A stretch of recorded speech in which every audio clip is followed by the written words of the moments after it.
The White Hawk of Light, Griffith, has officially returned, and he's definitely going to make his presence known in this week's episode of Berserk.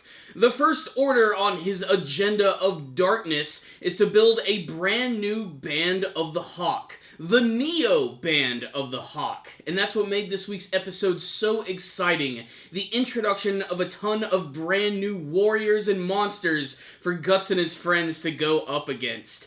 This was probably one of the most entertaining episodes of this brand new iteration of Berserk that I have ever seen. I absolutely love the Neo Band of the Hawk. They all have really interesting designs, not only their human forms, but their demonic apostle forms, which don't even really make an appearance in this episode, but they certainly make their presence known. This whole episode essentially is all about Griffith basically creating this brand new army, this organization, and bringing people into the fold and under his wing and creating this massive demon army. And some of these guys are mysterious and just plain badass. So let me just start from the beginning. And before we even get to all this stuff with Griffith, let's just talk about what's been going on with Guts in this episode. He has reluctantly decided to take on some brand new party members in the form of Farnace and Serpico, and Farnace has decided to display her loyalty by cutting off her pigtails, which, according to Guts, says is just over the top and ridiculous. And you know what? It is. I especially love that he doesn't really waste any time in allowing them to actually join him on his journey. This is something that could have been dragged out for a very long time, but Guts doesn't want to admit it out loud, but he's probably glad to be spending some time with people again. It sort of reminds him of when he was with the Band of the Hawk. In a sense, he's forming a brand new family, and while he's not too chummy about it on the outside, on the inside you can feel that it definitely makes him feel a little more comfortable. Not to mention, I still love all the scenes with Isidro and Puck. They add a lot of humor to this episode, and that's very important because this one is just an absolute massacre of blood, decapitation, and all sorts of goriness. So, we go back to that great scene where the Kushans are confronted by Griffith, who just sort of slowly walks up on them, and they all start to try and attack him when suddenly this mysterious soldier appears out of nowhere by the name of Locus, who has a very distinctive armor set and a massive lance, which he uses to impale the heads of multiple soldiers at once. This is quickly followed by the introduction of another character by the name of Rakshas, who is this shadowy warrior who's an exiled guy from the Kushan clan. And what I love most about this character is how incredibly mysterious he is, and how, unlike the other members of the Neo Band of the Hawk, he actually is not intimidated by Griffith whatsoever. He acknowledges the fact that he's very charismatic and even beautiful, but he has plans to actually kill Griffith himself. He actually wants to decapitate him and take his head for his own, but in order to make that happen, he is going to have to reluctantly join this organization, and he just makes an absolute fool out of Psylocke's guards in this episode in another thrilling action sequence. And yet, they still manage to top even that with the introduction of Grunbeld, the Fire Dragon Knight, who honestly I think is going to be one of the most popular characters from this season, mostly for what he's going to do towards the end this year. And I can't wait to see that in action, but his introduction is just explosive to say the least. I love when they actually show the scene of all these soldiers who are trying to bar this door when suddenly his massive weapon just plows through, completely decapitating these other soldiers, and he pulls out his massive explosive hammer, as well as this crazy shield which has these massive swords on it, as well as this huge cannon which he uses to just completely plow through these guys. While all of this is going on, you have Zod in the background who's just sort of ripping through everyone, and it's just this glorious mass of blood and gore. It's like freaking like Dynasty Warriors on crack. It's insane, and it's a great intro to these guys. Not to mention you also have the female character of Sonya, who's going to be sort of like the seer or the medium for the Neo Band of Hawk. She's immediately enamored when she sees Griffith, and Griffith has no problem in bringing her into the fold. He's either doing this because he does genuinely care about her, or he just needs someone who's going to be useful to his organization. I'm going to have to go through the latter, because despite the fact that Griffith comes across as a hero, as an angelic person, he has demonic purpose, and he's still driven by the fact that he simply just wants to build his own kingdom, and he's going to do that by any means necessary, and that's made painfully clear in this episode when you see all of the raw destruction that they cause to the Kushans. I love the visual of the village, which is covered in this red mist with all of these soldiers which have been completely decimated. It's just a stark and scary image image, and it just really sent chills down my spine. The rest of the episode, we get to see some more action scenes and a few other brand new characters, such as this one bowman by the name of Irvine, who is another really important member of the Neo Band of the Hawk. He can shoot multiple arrows at once, and he can shoot them with such precision and force that not only when he shoots people in the head will it kill them, but it'll straight up decapitate them all at the same time. We also get to see the Band of the Hawk actually working together, going into battle against the Kushans and the Midlanders, and we even get this great scene of Sonya using her abilities to basically bring Griffith right into the middle of the battle so that he can decapitate their leader. We're also introduced to this other brand new character by the name of Mule Wolfflame, who has an incredibly cool last name. I just have to say that. Wolfflame, that just sounds freaking awesome.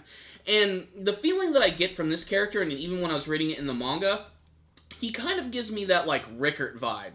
Maybe he's like a combination of, like, Rickert and Judo, and he himself is even confused as to really what's going on here, and kind of confounded by the fact that Griffith is even alive. He knows about his legend, the fact that he was tortured and basically killed, and for him to come back looking better than ever with an even bigger army is a major shock to him, and by the end of the episode, he is so influenced by Griffith that he doesn't even know why he's decided to join him and become a new member of the Neo Band of the Hawk.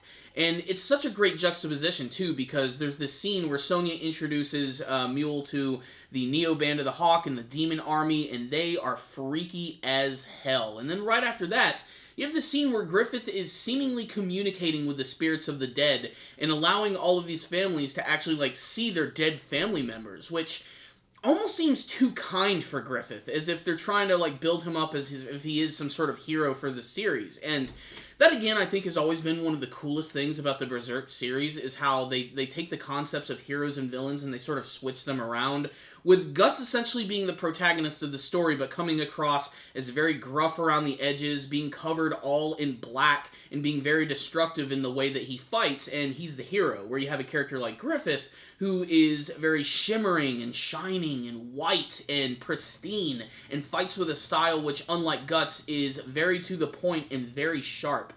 And yet, he's the villain of the series. Of course, you don't need to know that he's the villain of the series when you've seen what he's done in the past and what he's done to actually attain this power, but again, that's what makes him such an interesting villain. And the fact that he barely even says any dialogue in this episode, again, speaks to his extreme charismatic nature and the way that he's been able to bring all of these monsters and crazy soldiers into his brand new army. Him just returning has brought these soldiers out of the shadows, and they're willing to be a part of this organization, knowing that it's going to change the world as they know it. It's a really exciting time, and this was a super exciting episode of Berserk. So, what's the rundown on this week's episode of Berserk?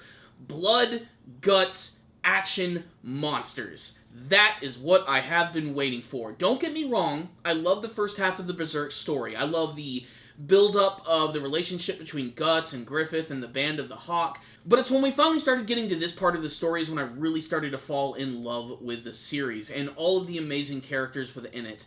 And this episode was the perfect demonstration of that by introducing us to all of these brand new members, which all have super cool designs. They all just look so damn badass, and it makes for a really entertaining episode.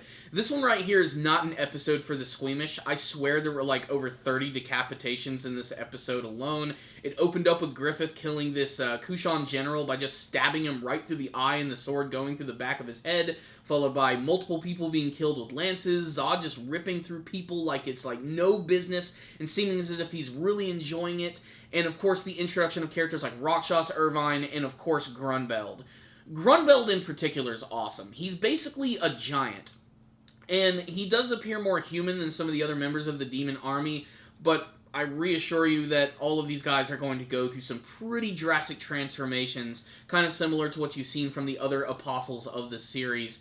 And you can even see that a lot of these characters were teased in the intro as well, but finally getting to see them in action in an animated form is great. They all have their very own styles. I especially love the look of Rakshas, who's basically like this amorphous shadow of a creature. The way that he sort of moves around is very alien-like and very, very cool. I especially love that he's a character who doesn't take any of Griffith's bullshit, and he's basically there just sort of acting as an opportunist. I can't wait to see more of his character, because even in the manga version, he's still pretty damned mysterious, as are a lot of these characters. But honestly, this right here was just a fantastic introduction to the villains of this brand new arc and beyond in Berserk. There's also a post-credit scene this week, which is basically just the standard, with Guts and his brand new party running into a group of demonic skeletons as they prepare to completely fillet all of their bony asses.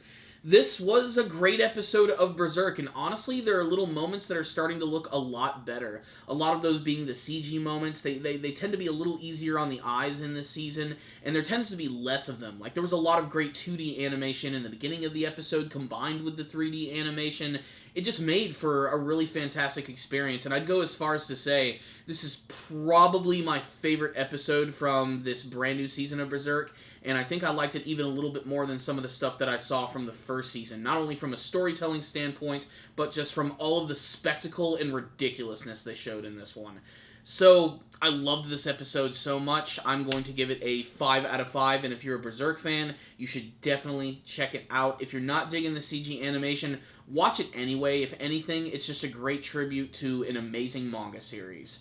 So, great episode right here, guys. I'd love to hear your thoughts about it, and you can tell me in the comment section below. What did you think about this week's episode of Berserk and the brand new Band of the Hawk? Do you have a favorite new member who appeared in this episode? Any theories as to what's going to be happening with any of these new characters? What do you hope to see from this season of Berserk? Make sure to tell me in the comments section below. Thank you guys for watching this video. Make sure to subscribe to the channel for all things Berserk anime related. Please leave me a comment or two. I'd love to talk with you guys about anything in this week's episode, if something you liked or something you didn't like.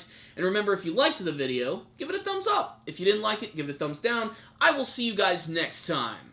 And as always, stay dandy, baby.